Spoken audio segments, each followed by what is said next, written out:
Scottie Scheffler is with us now at the 107th PGA Championship. We'll jump right into some questions, starting up here with Rex. Scottie, can you talk us through the 14th hole? Is that what you wanted to do? And if not, what did you want to do? Yeah, I mean, I was trying to hit a good hard draw 3-wood. I didn't know if it was going to be enough to get to the green. I knew just in front of the green was a good spot as well.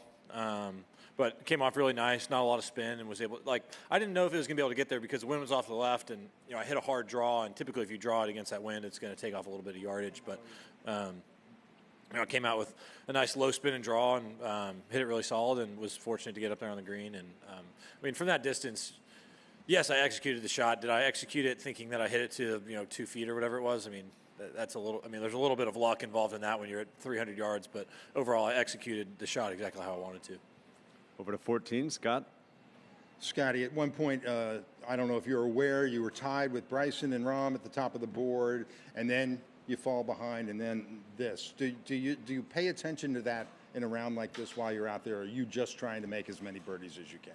Well, I was trying to post, the best score that I could shoot today, and that's what I was concerned with out there. There's a lot of leaderboards, so I think you kind of see where guys are at times, but it doesn't have an effect on how I'm going to play or approach shots. And a follow, how big are the 2 bounce backs after the bogeys on the back 9 to get those and keep the momentum going and then just take it another level? Yeah, they're really important. Especially after the bogey on 13 to respond the way I did on 14. It's a really hard shot. That's a hole where there's going to be a variance in scores that's pretty big depending on how you hit that shot. And I was fortunate there to hit a really good one and make a nice eagle to kind of give me some momentum going into those last few holes and took advantage of some more opportunities in the closing stretch. Over to Mike 9. Yeah, Scottie, so much of winning majors is about being able to not compound mistakes and then avoid the big ones. Like you look at 17's hardest hole of the day, you hit a great shot, 18 tee shot in the divot, you hit another good iron shot. How do you describe your ability to kind of stay calm in the chaos and not be overwhelmed by it? Yeah, that's a good question. I think I try to focus as much as I can on executing the shot, and there's things out there that you can't control. I can't control what other guys are doing. I can't control getting bad wind gusts. I can't control how the ball's going to react when it hits the green. All I can do is try to hit the shot that I'm trying to hit, and that's what I'm focused on out there. And some days it works better than others. Today down the stretch, it was a day where it worked well. Other days it doesn't. But at the end of the day, just proud of my fight the last 3 days, and looking forward to the challenge of tomorrow. Mike 7, Patrick. Hi, Scottie. Just very, very simply put, how do you do it? For those of us who can only dream of playing like you, how do you go from 3 shots back to being 3 shots clear of your nearest challenger? I executed really well. Pretty much after hole 11, I felt like I hit a lot of really good shots. 13, I got kind of a weird wind gust. And then hit a poor bunker shot. But outside of that, I felt like I executed really well on the back 9 and hit the shots that I was trying to hit, and was able to get some results from those. Birdie in the last 2 was definitely 2 extra shots. I'd assume those holes are playing over par, and so I definitely stole a couple shots there, and it was nice momentum towards the end of the round. But you make it look all so easy. I wonder what, at the age of just 28, what would a 3rd major title mean to you and your family? Yeah, it means a lot. These tournaments are very important to us, and you work your whole life to have a chance to win major tournaments, and any tournament for that matter. And tomorrow I have a good opportunity to go out there and try and win the golf tournament, but it's going to take another really good round. There's a lot of great players chasing me on the leaderboard, and someone's going to put up a great round, and it's up to me to go out there and have another really good round and finish off the tournament. And looking forward to the challenge. A few more here. Let's go 11, then 12. Scottie, last couple of days felt like maybe scraping it around a little bit with the swing when you were talking to us. Anything in particular today that you found at the swing a feel or just a comfort? I definitely felt like I hit it a lot better today. I definitely was in the fairway a lot, so definitely drove the ball better. And not much changed, to be honest with you. I just, found kind of the right sequence today, and was seeing my shots really well, and did a good job of executing. Yesterday, kind of managed myself around the golf course to post a really good score, and today, just took advantage of some opportunities down the stretch to post a good number. On the Green Mile, hit a bunch of really good shots. Which one would you characterize as your best in that stretch?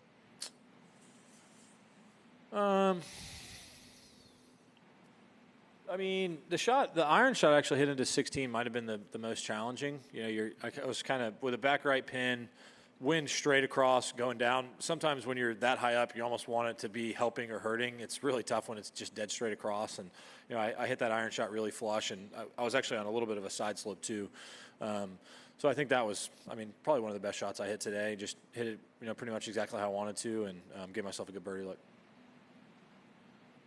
Scottie, you're not someone that's really known for a lot of on-course emotions. Can you take us inside that moment on 18 and kind of what led to your reaction after the putt went in? Oh gosh, sorry, got closer to the mic there. I typically don't show much emotion. I don't know how much I showed there. I don't really think about what I'm doing. I just felt like I hit 2 really good shots in there to get the ball under the hole, which is not an easy spot to put it there on the green, and was able to just take advantage of the opportunity. And I think that's, wherever the emotion came from, it felt like, important part of the round to, finish off the round the right way. And, it's good. Got time for 2 more. We'll go Mike 1 and then up to 10. Those last 3 holes were playing like so hard. Did you feel like, I guess first of all, the one on 16 you're describing, what was the number and club you had there?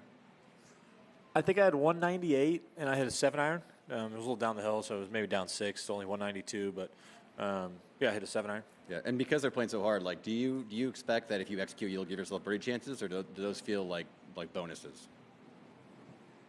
Well, I think you have to execute really well to get a birdie look on those holes. You could hit 2 good shots and not end up with a good birdie look just based on how the wind is and just how challenging the holes are.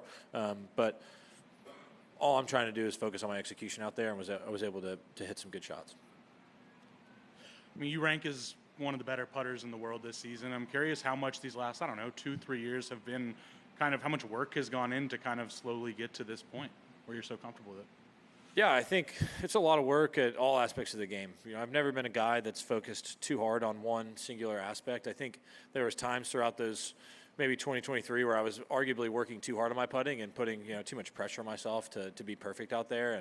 And I'm a pretty competitive guy, and so sometimes when I'm not succeeding at something, it makes me even more excited to kind of fix it. But golf's not really a game where you can force things. I feel like if you're playing a different sport like basketball or football, like you can force things just based on adrenaline and pushing people out of the way or doing whatever it is. But golf, sometimes I feel like it's more of letting the scores come to you, and you have to be a lot more patient, I think, in this sport than you do other ones, especially over the course of a 72-hole tournament. Thanks for your time, Scottie. All right, thanks.